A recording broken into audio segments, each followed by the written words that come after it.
Every single day that we wake up, we have been gifted the opportunity of choice. You can choose to be happy or you can choose to be sad. I don't care what your situation is. You should never allow your situation to define who you are as a person. The outside is the physical manifestation of what goes on inside the brain. Things do not just happen. No one just rear-ends your car. You don't just become broke. Broke is a mindset. Things don't just happen. Your pocketbook is not just below balance or on zero.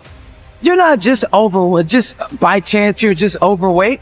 Things don't just happen. Your words can trip you. What you say can cause you to stumble. It can keep you from your potential. You're not snared by what you think. Negative thoughts come to us all. When you speak them out, you give them life. That's when they become a reality. When you say, I'll never get back in shape, it becomes more difficult. You just made it harder. When you say, I never get any good breaks, that stops the favor that was ordained for you. If you say, I'm not that talented, I don't have a good personality, that is setting the limits for your life. That is calling in mediocrity. So the recognition that negative thinking and unhappy states actually do nothing to change anything. If anything, they make it worse. So if there's enough awareness and you can suddenly look at that, and then you can ask yourself from the deeper perspective of awareness, do I want to continue to think these thoughts? Is that helpful or good? Do I really want that? Ask yourself, what is my limiting step? What is the one factor that determines the speed at which I achieve my goal, or whether I achieve it at all? Once you've answered this question, you can move on to making a plan for how to accomplish your goals by eliminating this limiting factor. Your ability to identify your limiting step is one of the best demonstrations of your intelligence, and your capacity to eliminate this limiting step is one of the best demonstrations of your overall competence in achieving anything you want. It's our thoughts that are manifesting this world. Now you could say that's a spiritual thing, and now I say not only is it spiritual, now it is fundamental basic science of the universe. And it says then the thoughts are creative. Well, if the thoughts are creative, then who is having the thought? And you start to realize I'm having the thought. Well, then the truth is simple. As Richard Conn Henry said, you are creating this world with your mental activity and your spirituality combined. And then all of a sudden it says, well, then if I'm creating the world, then my original belief that when things didn't go right, I was a victim. The universe wasn't supporting me. You know, it's like, oh, I try so hard and the universe is not giving me things. It turns 180 degrees around. And it basically says this: we are creating this world. And then I say your mind is creating this world. Although you cannot change conditions or circumstance, you don't have to let them control you. We can't control what's going on outside, but we can control what's going on inside.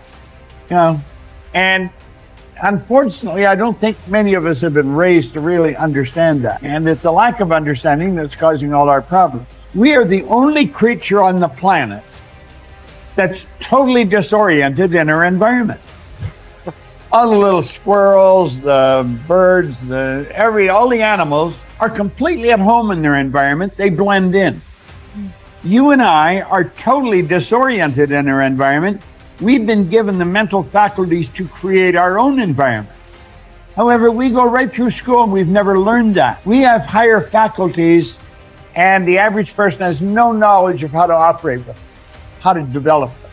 We have perception, the will, reason, imagination, memory, and intuition. Now, those mental faculties, they're not just words, they're actually mental faculties that we can use to take control over our world and to create the environment that we want. But unfortunately, we grow up, we don't know that. We've been raised to live through by what we see, hear, smell, taste, and touch, our physical senses. And we've been raised to be controlled by what's going on outside. As little kids, will you listen to what I'm telling you? Will you look at this? You know, and so it's all outside. We get our report card, and that tells us what kind of student we are. But it really tells us where our mind was at for a few minutes 3 weeks ago. Got nothing to do with who we are. So I think we're raised in ignorance, actually. There's a very small percentage of the population that have a reasonably clear understanding of who they are and what they're capable of doing. But the ones that do are in the minority. People think that the purpose of memory is to remember the past. And that's not the purpose of memory. The purpose of memory is to extract out from the past lessons to structure the future. And that's the purpose of personal memory. And so you're done with a memory when you've extracted out the information that you can use to guide yourself properly in the future. So if you have a traumatic memory, for example, that's really obsessing you, if you analyze that memory to the point where you figured out how you put yourself at risk and you can determine how you might avoid that in the future, then the emotion associated with that goes away. So memory has a very pragmatic function. And cultural memory is the same thing, is that we need to extract out stories from our past that structure our future.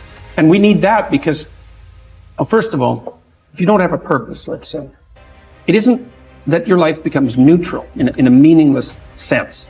It's that your life becomes characterized by unbearable suffering, because the baseline condition of life is something like unbearable suffering. And what you have to set against that is a noble and worthwhile purpose. And hopefully your determination of that purpose is buttressed to some degree by the wisdom of the past, because you can't conjure something like that up on your own. And if you provide people with nobility of purpose, then they can tolerate the suffering of existence without becoming entirely corrupted by it. And cultures that don't do that, it isn't even so much that they die, it's that cultures that don't do that are dead. They're done. They don't have a story anymore. They don't have a call to adventure. And then everyone suffers stupidly as a consequence. It's a very bad thing. So Churchill made the same observation that many of the great psychologists and philosophers made in the early part of the 20th century. It's like, bring the story forward and propagate it and make it the most noble possible story. And then you motivate people to transcend themselves, which they need to do. So yes, he's exactly right in his diagnosis. In order for us to become abundant, we have to overcome the old personality. And that's 95% of who we are, right? Yes. So then the side effect of the beginning of this process is a lot of discomfort. It is a lot of discomfort because you're stepping outside the known into the unknown, and now you can't predict. It's scary. No, you'd rather hold on to your lack. The pain, the suffering. Rather tell the story of that. At least it makes you feel something that's familiar. Mm-hmm. When you step outside and you're saying, I'm not going to complain about money any longer. I'm not going to complain about I don't have any. I'm not going to judge other people who do. I'm not going to say I can. I'm not worthy. It's never going to work. All those things got to go. I'm not going to feel lack. I'm not going to feel unworthy. I'm not going to feel separation. I'm not going to feel resentment. These are the things that are keeping my reality the same. Now it's no longer about abundance, about who you become. Mm-hmm. The most successful people are long-term thinkers. They look into the future as far as they can to determine the kind of people they want to become and the goals they want to achieve. They then come back to the present and determine the things that they will have to do or not do to achieve their desired futures. This practice of long-term thinking applies to work, career, marriage, relationships, money, and personal conduct.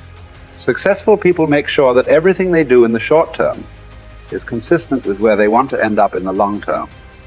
They practice self-discipline at all times. You see this willingness to sacrifice in people who spend many hours and even years preparing, studying, and upgrading their skills to make themselves more valuable, so that they can have a better life in the future, rather than spending most of their time socializing and having fun in the present. Your ability to think, plan, and work hard in the short term, and to discipline yourself to do what is right and necessary before you do what is fun and easy, is the key to creating a wonderful future for yourself. Your ability to think long term is a developed skill. As you get better at it, you become more able to predict with increasing accuracy what is likely to happen to you in the future as the result of your actions in the present. This is a quality of the superior thinker.